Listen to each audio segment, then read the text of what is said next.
और साथियों अभी हम लोग जो है तांगा चौक से ऊपर की तरफ आते हुए एक मोहल्ला है जिसको अपराही मोहल्ला कहा जाता है। यहाँ पे कुछ देर के बाद जो कांग्रेस के प्रत्याशी महावीर गुप्ता जी उनका अभिनंदन कार्यक्रम यहाँ पर किया जाएगा। और आज हम लोग जैसे इस क्षेत्र में आए हैं साथियों, बहुत अजीब हमें एक दृश्य यहाँ पे नज़र आया।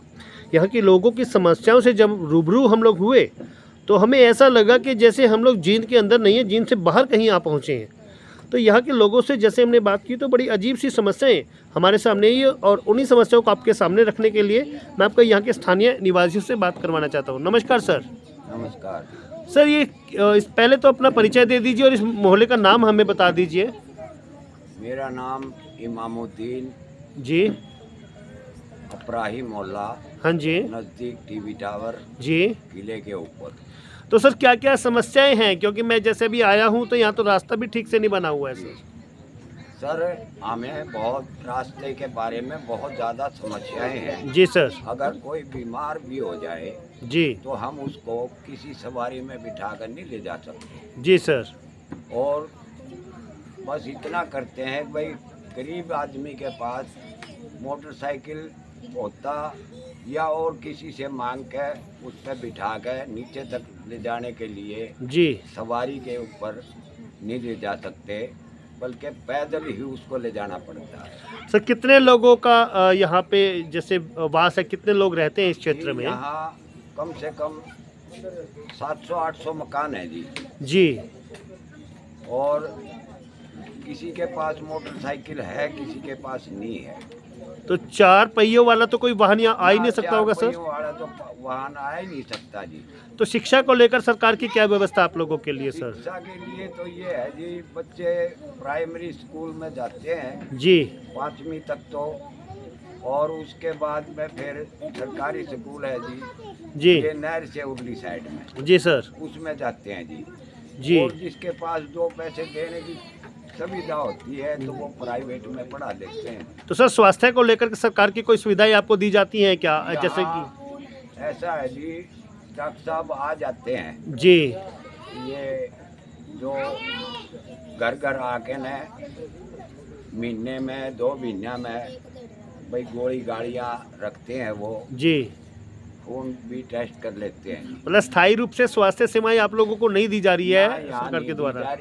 तो सरकारी अस्पताल में जाना पड़ता है। तो सर जैसे मैं देख पा रहा हूँ कि गलियाँ इतनी तंग है, यहाँ पर जो 4 पहिए तो आ ही नहीं सकता है। हाँ तो अगर मान लीजिए ऐसी कोई परिस्थिति आ जाए तो फिर आप लोग कैसे करेंगे? जैसे इमरजेंसी सेवाएं अगर जरूरत पड़े तो आप लोग कैसे उपलब्ध करवा पाएंगे इनको? इमरजेंसी सेवाएं अभी तो कोई 2 साल पहले एक मकान में आग लगी थी जी। जी जी हमने फायर गेट में फोन किया था, वो गाड़ी आ गई जी। गाड़ी नीचे ही रहेगी वो।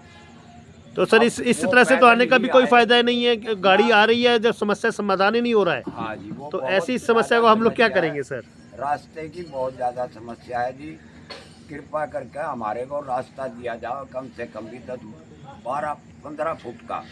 तो सर अभी विधानसभा चुनाव का समय आने वाला है, महावीर गुप्ता जी यहाँ से कांग्रेस के प्रत्याशी हैं, तो क्या उम्मीदें लगती हैं, क्या इन समस्याओं का समाधान के लिए कुछ करेंगे सर? जी हमने करेंगे जी बातचीत। देखो पहले भी डॉक्टर मिट्टे के लड़के को कहा था जी, जी MLA साहब को, जी उनके सामने भी हमने बात रखी थी। जी। और फिर वो आग लगने के बाद में फिर जो है ना जी, थाने में भी FIR जी करवाई थी जी और वो फिर MLA साहब के पास भी गए थे। जी सर। उन्होंने कहा कि भाई फाइल बनवा लो जी एक मेरे नाम से, एक मुख्यमंत्री के नाम से। जी सर। हमने वो फाइल बनवाई थी, उसमें पैसे भी लगे जी। और उसके बाद में उस फाइल का कुछ नहीं बना जी। तो सीधे सीधे कहूँ कि जुमला दिया गया, हाँ, जुमला समाधान नहीं दिया गया।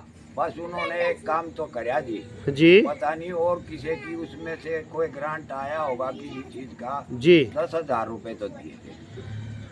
तो वो एक टोकन मनी के तौर पे देख सकते हैं सर, 10,000 से समाधान नहीं होता है सर। सारा ही सामान जल गया था जी। ओके सर, मतलब यानी कि आप कह रहे हैं कि जो मकान जला था हाँ जी, उसके ऊपर सिर्फ 10,000 रुपये देकर टरका दिया गया बस सरकार के सरकार द्वारा। दिया गया। तो साथियों जैसे कि आप देख पा रहे हैं, मैं आपको यहाँ से दिखा देता हूँ, ये जो मोहल्ला है अपराई मोहल्ला के नाम से ये जो निवासी है यहाँ के, कैसा दर्द भरा जीवन ये लोग जी रहे हैं। और अभी कुछ ही देर में कांग्रेस के प्रत्याशी महावीर गुप्ता जी आपको यहाँ पे दिखाई देंगे। लेकिन ये दर्द भरा जीवन, अगर इसे जीवन कहना ही अपने आप में बड़ा मुश्किल होगा, तो अभी हम लोग कुछ ही देर के बाद जैसे कांग्रेस के प्रत्याशी आते हैं हम उनसे बात करेंगे, उनकी समस्याओं को यहाँ के जो स्थानीय जो उम्मीदवार हैं उनके सामने रखेंगे। तो मैं राज कपूर, न्यूज़ एशिया हरियाणा, जय हिंद जय भारत।